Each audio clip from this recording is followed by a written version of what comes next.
So distress typically implies that there's some financial condition or financial pressure, right? It might be that sales have been declining, profits have been declining, maybe they've become losses, but the typical metric that we look at is cash flow.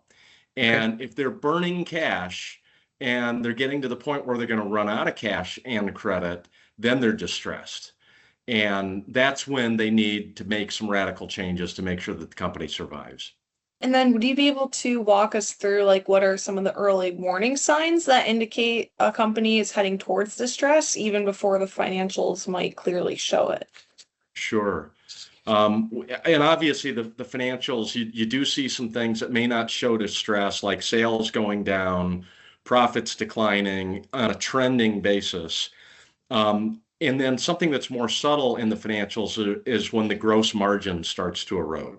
Hmm. And gross margin is basically your sales minus your cost of goods sold. And that's sort of a lot of times people just look at that as the operating profit of the company. And it's a really core measure of profitability. But when gross margin starts to erode, it's an indication that something is going on in the marketplace. Either there's a price war and prices are going down, or maybe your material costs are going up, or your labor costs are going up, and you have not been able to recoup that in the price of the product or service that you're selling. So that gross margin, I always say, is the canary in the coal mine. If you Hmm. see something going on with gross margin that's negative, then that's an early indicator that you will see in your financials.